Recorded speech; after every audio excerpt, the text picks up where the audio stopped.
The Lord giveth, the Lord taketh away has been weighing super heavy on a lot of us, especially my wife.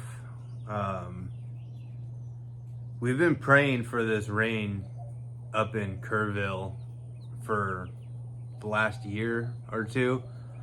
Our lake has been down 32 feet. Basically all the ramps, or not basically, all the ramps have been closed for the last year. And we needed the water, but I guess everything comes at a price. And, our prayers being met came at the price of what now seems to be at least 80 people that are confirmed dead from this tragedy, And I already seeing, all the crap online, everyone's trying to turn this into politics and stuff, and I don't want to hear none of that.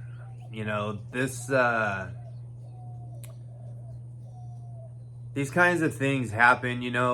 People are saying it's water or weather modification and all this stuff. That may be true, but when it comes to these flash floods, we were only expecting a couple inches of rain. I think 5 inches of rain is what they were expecting. In fact, we were out on the 4th of July at a fireworks deal, and when the storm first came in, and it just stopped over top of us and just stayed there and just started pouring rain. And the hill country is pretty unique in its topography and how these things happen. A lot of people just don't realize that, it wasn't, obviously they needed to keep an eye on the rising river, the Guadalupe, which can rise quite a bit. It can rise, 20 feet, 30 feet. However, the one thing people aren't really thinking about, I guess, is they can't monitor everywhere the water's coming from. And that's how we get these big floods, When you're living in the hill country and there's mountains and, hills everywhere, and it's all limestone and shell rock, and the water just runs right over top of it. All the neighborhoods are draining into creeks, and all the, parking lots and all these different little rivers and, streams and stuff that are all feeding from different areas. And, we're 70 miles away from Kerrville, about an hour, 20 minutes from Kerrville. And, we're talking about hundreds of miles of river the Guadalupe snakes up to get up to Kerrville. So along that whole stretch, you got, like I said, neighborhoods and, big shopping centers. Everywhere drains through some sort of drainage into the Guadalupe. So like predicting how much water was coming on top of just being off on how much rain was falling, it's just a recipe for disaster, and as far as getting warnings out and stuff like that, there was only so much they could do. At 4 o'clock in the morning, it's hard, like I said, to gauge how much water that's coming from this creek and that creek. And within a half an hour, 45 minutes of them kind of being aware of it, the water rose from, like 5 feet to 30, 35 feet, which is an insane amount of water if you think about it. I'm sure a lot of you guys have seen the videos of by now of this big wall of water just coming down. And that's how you get that, is when you get all these little fingers of water running into the Guadalupe at once, or running into any river, I guess, at once. And on top of, we've been in a drought for so long.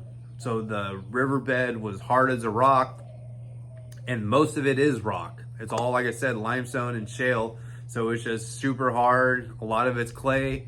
So the water just slides right over top of it. On top of that, bringing debris, which was clogging up drain pipes and stuff, so flooding neighborhoods and flooding different lower areas.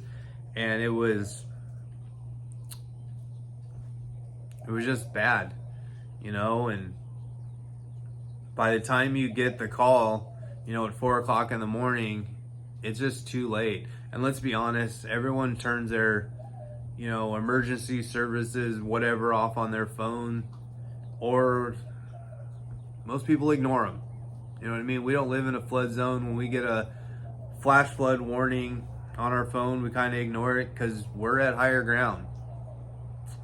Definitely something I'm going to pay more attention to, and it makes me think back to when I was a kid. I remember going up to the desert all the time with my uncle, and there'd be flash flood signs everywhere, and I'm like, flash floods, like, we're in the desert, like, this doesn't make sense. Well, when you're up in the desert, everything that surrounds the desert is mountains. So if it's raining up in the mountains and you got all these little deals running into big wash, that's how you get a big flash flood going through a wash. So definitely makes more sense to me now as an adult. And I just can't imagine what these parents are going through with all these kids that are lost, from these camps. These summer camps out here, they're a big thing. It's like tradition for a lot of these families to send their kids off to these camps. And, we send our son up to a camp that's right down the road here. Granted, we're at the higher point of hill country, but sending him off to a camp that was close to the river or on the river would totally be something we would look into doing for him for a weekend. And the last couple of, not couple, but these, it's not like, in California they have the fires, but they happen every year, or every couple of years they get really bad. These floods like this don't happen every couple of years. The last big one, I think, was back in 92. And then the last really big one was back in 87. So it's not like every couple of years these camps get washed away and we lose, a few dozen kids to a flood. It's just really uncommon. So I'm sure so many of these parents, it was like the furthest thing from their mind was their kid getting washed away in a flood. Normally our concerns when we send our kid off to summer camp is, do they put their sunscreen on, or are they going to get eaten alive by mosquitoes, or, worst case scenario, they get bit by a copperhead, because those are normal dangers in these scenarios, not flash flood warnings. So I cannot imagine what these parents are going through. And with how these conflicting emotions of being happy that we got water in the lake, out of all that water that you guys have seen all these videos on, the lake only came up 10 feet out of the 32 feet it was low. So wrap your head around that. It was a lot of water, but it still wasn't enough. And have these conflicting emotions. It sounds like within the next 2 weeks the Army Corps is going to start opening boat ramps again. But do I even want to go out and enjoy the lake now at the cost of, at this point, at least 80 souls were lost? Nothing's free. There's a price to pay for everything. And we prayed for the water, and a lot of people lost their lives, and it's a really sombering feeling. My wife's really struggling with it. She's pretty adamant that she doesn't really feel comfortable taking the boat out on the lake, and I don't blame her. Our kids are home safe. And these parents, there's still parents out there that are looking for their kids. And it's so awful.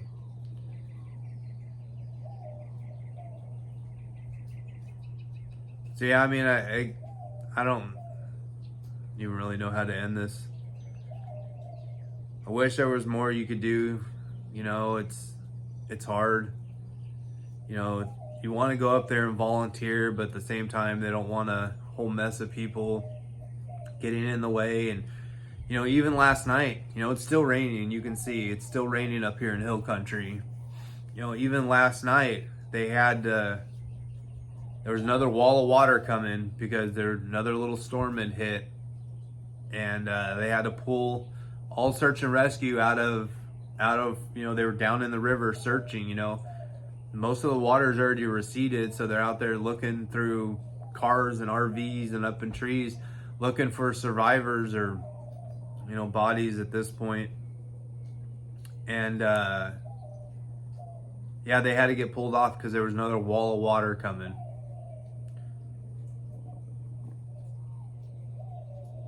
So yeah, keep these families in your prayers. I'm sure there's going to be a bunch of fundraisers and stuff like that, and if there's any other way I feel like I can help, I'll make another video and get it out there, or maybe leave some links or something. I don't really know how I can help at this point, but yeah, those are my thoughts on, yeah. And not to mention, you know, on the 4th of July flood, you know, this 4th of July, so many, it's gonna ruin this holiday for so many people, is the year that they lost a loved one, they lost a child. Yeah, it's just so awful. It's so awful.